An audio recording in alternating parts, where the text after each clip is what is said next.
凡的故事亮言，明日盼望，跳進生活細看，動人拼搏，為力戰錯。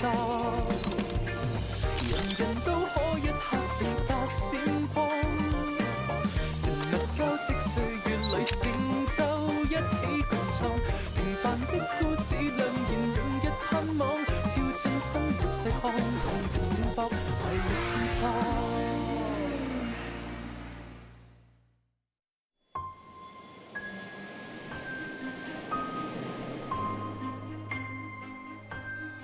Jewelry has held a special place among women for centuries.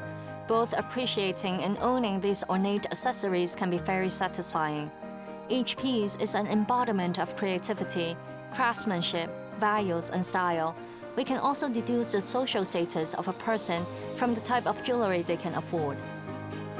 Amidst Hong Kong's transformation from a fishing village into a financial center, the local jewelry industry flourished with the economic takeoff.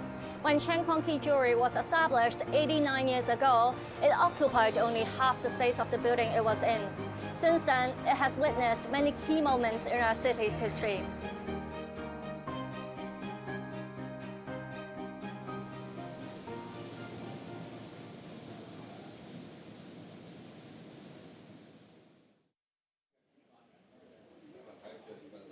首先咧就呢個要講翻咧就係1935年，咁當時咧就係一個叫做陳廣嘅人，佢係一早已經係做珠寶噶啦，但係就打工嘅。咁到35年嘅時候咧，佢就喺呢一個中區210號皇后大道中，就喺人哋間鋪旁邊咧就租咗一半，就成立咗陳廣記。嗰個時間咧就應該啱啱係相對上香港幾繁榮嘅時間嚟嘅。咁所以咧嗰個時間咧就好多人落咗嚟呢度做生意啊、買嘢啊咁樣樣。當時咧海邊嗰度好近干諾道嗰度咧已經係一個去大陸嘅碼頭嚟嘅。咁所以變咗嗰個地方咧，上環就係一個商業集中區。夜晚黑咧就好似而家今時今日銅鑼灣咁，開到夜晚10點鐘都仲有夜市嘅。咁就喺啲舊報紙度翻查到咧，其實佢係1937年嘅時候咧，曾經試過俾人打劫，損失咧，我相信當時好似講話2000幾蚊。咁以1930幾年嘅時候嗰2000幾蚊咧，其實我諗都佔咗一間鋪頭裏邊好大部分嘅資本㗎啦。再加埋經歷第2次世界大戰之後，我相信陳先生都元氣大傷，咁所以咧佢就可能即係諗不如唔做啦，不如頂俾人做啦。David 啊，你係呢一間珠寶行嘅第幾代接班人？第3代啦，就由我阿爺開始，就最初我阿爺咧就係做當押業嘅，咁咧就後尾佢覺得咧就當押業咧就成日都好似圍住嗰啲人都唔係咁開心。咁啊，經過咗一段時間之後咧，佢就話啊，不如因為當鋪同埋其實同珠寶咧係好有相連嘅關係嘅，即係好多人都係攞啲名貴嘢嚟當㗎嘛。咁啊，經過一段時間之後，佢就累積咗經驗啦，佢就覺得啊，不如都係做啲珠寶，就同啲人來往咧，嗰啲人都係開開心心，唔係話個個都好似憂柴憂米咁樣樣。既然老闆已經由姓陳變做姓許啦，咁其實點解珠寶行當年唔改埋名咧？嗱，因為其實到而家都係嘅，一個商譽好重要嘅。其實曾幾何時咧考慮過同埋試過想改名嘅，咁但係個效果唔好咯。咁你改咗，人哋覺得你執咗笠，係一間新嘅鋪頭。咁以前嚟計咧，啲人會對於嗰個字號咧好重視嘅。咁你變咗第二個字號咧，佢當你重新嘅，咁啊未必會對你再有信心咯。雖然就算你啲人喺裏邊，咁就如果生客咧，就佢盡量避免啦。呢間都唔係老字號嚟嘅，我未必想幫襯。This sign was written by Mr. Ao, a Chinese medicine practitioner and calligrapher who worked opposite the jeweler at its old address. 2戰前講咧，每一間咧俾佢寫個招牌都好生意嘅。如果我冇記錯咧，我爸爸講就係300蚊嘅。當時300蚊等於而家1萬蚊啊，或者1萬零蚊咁咯。以當時嘅物價嚟計，又唔能夠話好貴，但係又唔平咧。個招牌咧係嗰啲用金箔嘅，所以變咗就咁襟咯。如果你今時今日係用金油油上去嘅咧，好快咧就嗰個金色嗰個亮度就已經唔喺度啦，即係好快會氧化，應該咁講。但係我哋嗰啲咧就係當時用金箔刮上去嘅，咁所以變咗咧就永遠你抹一抹佢咧就好似新嘅一樣，歷久常新。In addition to the golden reputation that it has built over the decades, the brand also owes its survival to Mr. Hui's persistence. 因為我本身都係中意嗰啲懷舊嘅嘢，所以呢個鋪咧堅持乜嘢裝修都唔做就係咁嘅原因。因為我覺得喺呢度咧可以感受到幾十年來嘅變化，同埋我想留翻一個地方咧，呢個心目中俾外邊嚟到嘅人都睇到香港到底原汁原味係點樣樣嘅。咁而家第一咧就唔係咁多呢啲用柚木嚟做嘅櫃啦，咁同埋當年嘅嘢咧就係講紮實嘅，咁所以變咗咧我哋而家講用咗幾十年啦，但係當然有維修啦，但係期間咧即係啲櫃桶啊各樣嘢咧都仲好實淨嘅。另外一樣嘢咧就嗰啲木嘅裝修咧，全部都係以前都係入榫嘅，唔係用釘嘅。咁你變咗你諗下個師傅幾大功夫，嗰啲每一個櫃桶佢都係入榫嘅。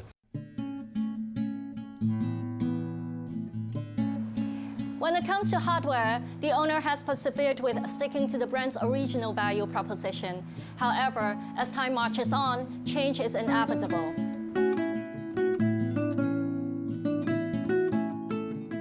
當時珠寶界咧同而家就爭好遠啦。大家因為可能都係喺埋嗰個地方，多數都係喺譬如九龍就喺上海街一帶啦。香港呢邊就喺晒集中晒喺中上環呢度啦。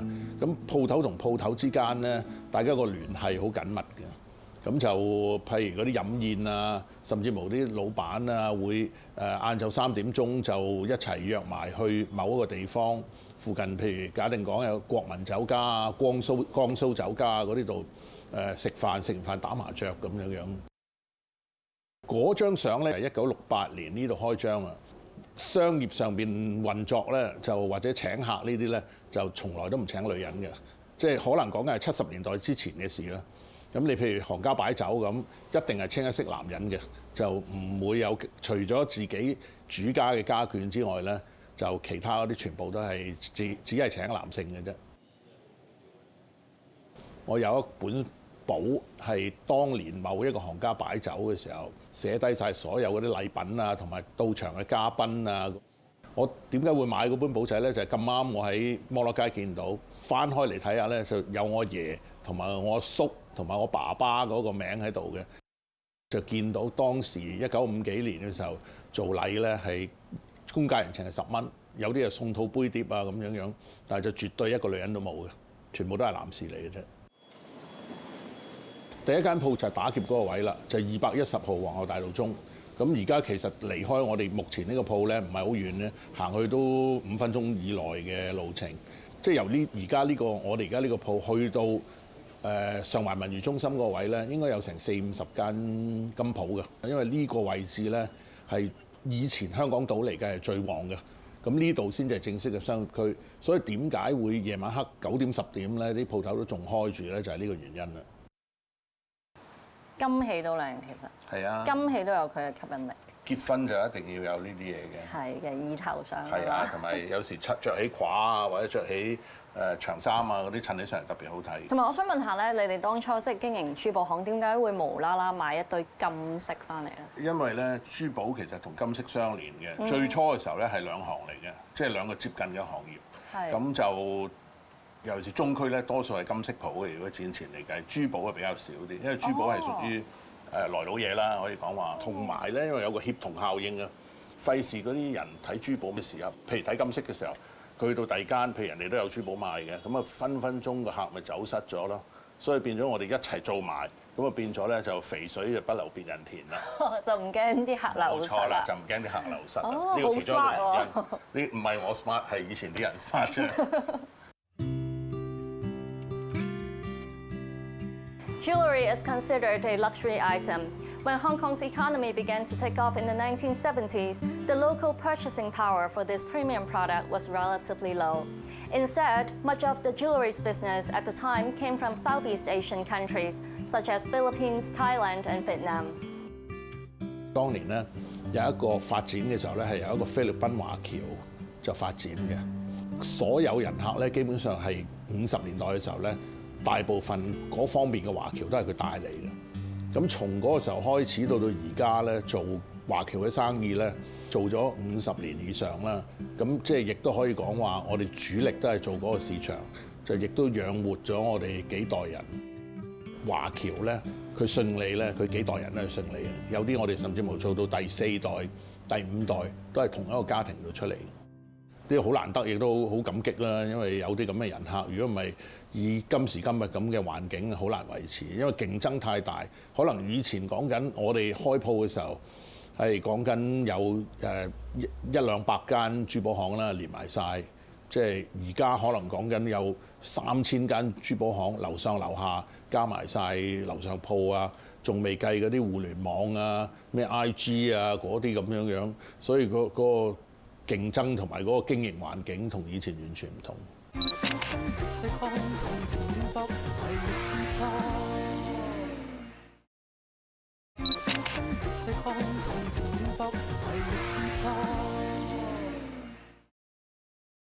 呢個就係翡翠係咪？靚㗎，好重磅啊！好重㗎，但係呢啲你譬如襯翻而家呢件衫啊，好靚。我頭側咗。你使唔使平衡翻？你自己最中意咩？我自己最中意咩？我比較中意玉器多啲。咁你嗰陣時求婚係用咩？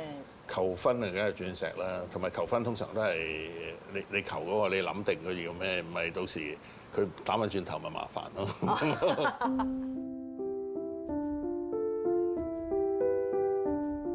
珠寶其實咧就主要就金色啦呢樣嘢啦，咁啊另外仲有誒寶石啦、玉器啦、珍珠啦、半寶石啦，呢啲其實都係全部喺珠寶個範疇裏邊嘅。除咗黃鑽同白鑽比較普通之外咧，其他嗰啲都唔係一般人買得到嘅。彩鑽嗰啲以前係冇咁值錢，隨住時間改變咧，而家值錢咗好多。就譬如粉紅，由我入行嘅時候講80年代啊，可能一粒粉紅嘅5卡係講緊100萬或者150萬咁樣，同一粒而家粉紅嘅5卡咧，可能係講緊4000萬、3000萬咁樣。咁所以你可以睇到嗰個罕有程度。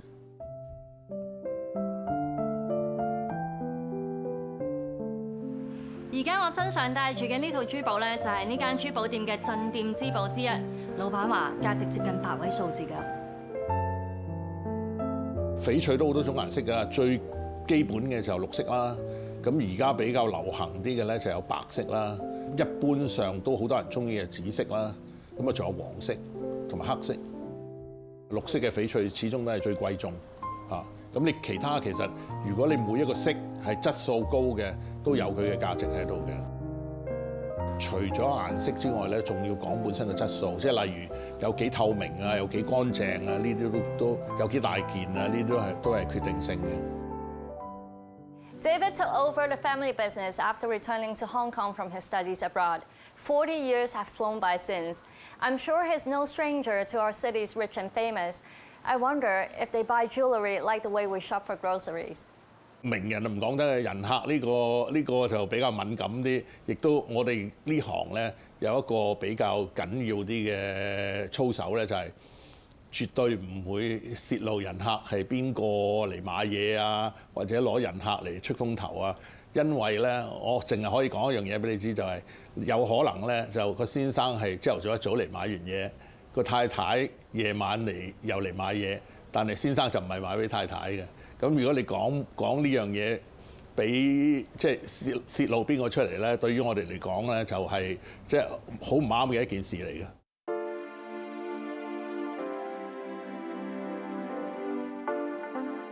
In the 1980s and 90s, there were numerous mainland Chinese robbers committing heists in Hong Kong.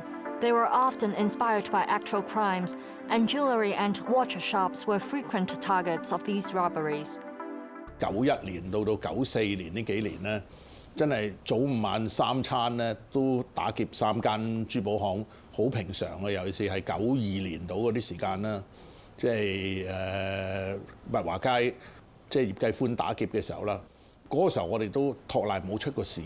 咁其實都係第一就上天保佑啦，第二就保安都係好有功勞嘅。以前就係有個南亞裔嘅幫我哋手嘅嚇，幾代都係㗎啦。通常係一個介紹一個嚟咁咯。佢哋受過專業訓練㗎，即係要每一年要去試槍嘅嚇。咁同埋佢又成日都有班朋友喺門口度聚集嘅，可能都係有啲影響啦。可能取易不取難啦。我哋咁耐都安然度過，就冇試過有任何嘅問題咁咯。Have you noticed that when jewelry shops close, all the merchandise is removed from display cases? And I'm guessing it's for security reasons. 保險單上面就講到明，你一定要收晒啲嘢入去，個保險先生效嘅。咁同埋佢有好多規矩嘅，即係例如你收鋪嘅時候你要落閘，咁你唔可以話一路收一路打開到閘嚟收咁。如果唔係又係冇保險賠，呢個純粹係個保險嘅要求咯。咁所以你一定要全部要鎖好晒，一件都唔可以留喺外邊。Many of the time-honored shops in Central and Sheungwan still practice the tradition of providing meals for their employees. I heard that accommodation used to be supplied too. 以前嗰個營業時間咧，50年代嘅時候就長好多啦。如果講30年代咧，仲長啲。如果唔係都唔會出現話夜晚9點鐘先打劫啦。以前係好生意㗎嘛，咁所以咧一開鋪10點鐘就10點零鐘11點前已經食飯㗎啦。等食咗之後咧，到晏晝嘅時候忙到直頭都食飯都趕唔切㗎啦。同埋以前要喺度留宿㗎，以前要喺度留宿，因為夜晚要清潔啊嘛。咁變咗要喺度留宿，咁咪可能一個禮拜得一日假期可以返屋企咁樣樣。In the 1970s and 80s, factories sprung up all over Hong Kong. Whether it was toys, textiles, electronics, or watches, the manufacturing industry developed rapidly. The Made in Hong Kong label became world famous, and the jewelry industry also thrived. However, things took a turn for the worse when the financial crisis hit.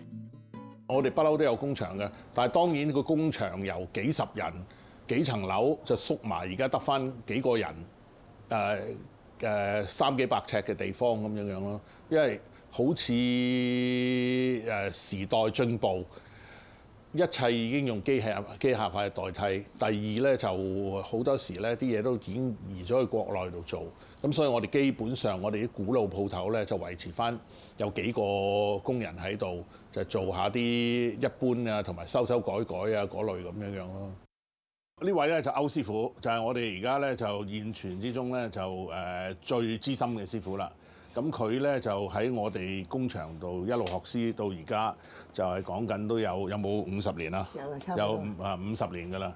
咁啊呢啲咁資深嘅師傅，全科咩都識做嘅咧，基本上而家都比較少見。以前就幾十個師傅喺度嘅，差唔多30-40人嘅。咁30-40人都係着底褲笠衫咁樣樣。咁你譬如女士上去就唔方便，所以永遠都係得。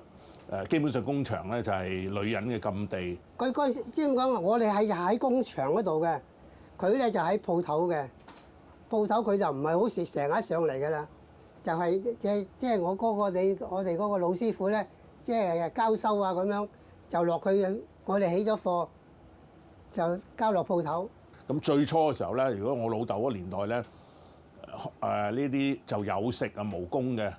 得呢一個淨係得非法費同埋得利是嘅啫，即係人哋肯收留你嚟學嘢咧，已經係好大一個人情㗎啦，所以就唔好講人工呢樣嘢，直至到你真係學滿師啦，先開始有人工啦。女裝界嚟嘅，即係嗰啲而家啲鑽石嘅呢啲就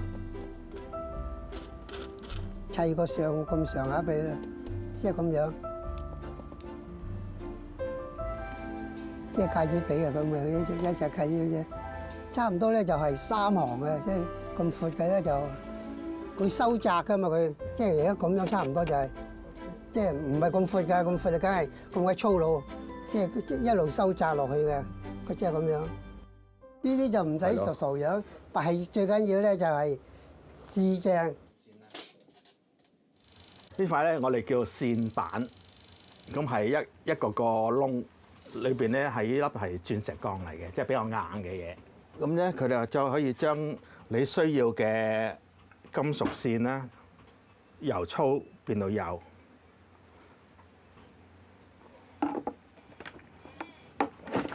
掹地下，咁佢就細咗就會長咗嘅。咁本來有時候有啲咁粗嘅，咁你可以整到咁幼。我60年代入行，學到而家應該超過半世紀。70年代尾到80年代、90年代都係咁嘅情況，即係你好缺人手，你即係驚有嘢冇人做，做得唔夠多咁解嘢，咁樣旺啦，即係地表示。咁就一路到咗98年金融風暴，就突然間係即斷崖式跌落去啊！雙石咯，10粒，每行5粒咁。因為啲石咧有啲好細粒嘅，同埋需要放大嚟睇先至做到，同埋都好微細嘅而家啲工序。朋友介紹入行咯，咁咪跟師傅學咯，咁咪做咗30零年咯，唔會有人入行㗎啦。冇人入行都唔需要咩基本要求，即係真係冇新人接手㗎啦。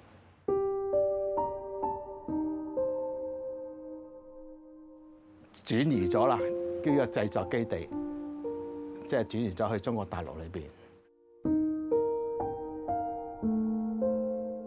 佢哋技術慢慢一路都 OK，咁就人工平啦，咁所以做到而家今時今日，我哋而家咁樣都係做啲散嘅濕碎嘅嘢咧，即係比較大 lot 嘅又唔會喺香港啦，所以就變咗喺香港嚟計呢一行係夕陽行業。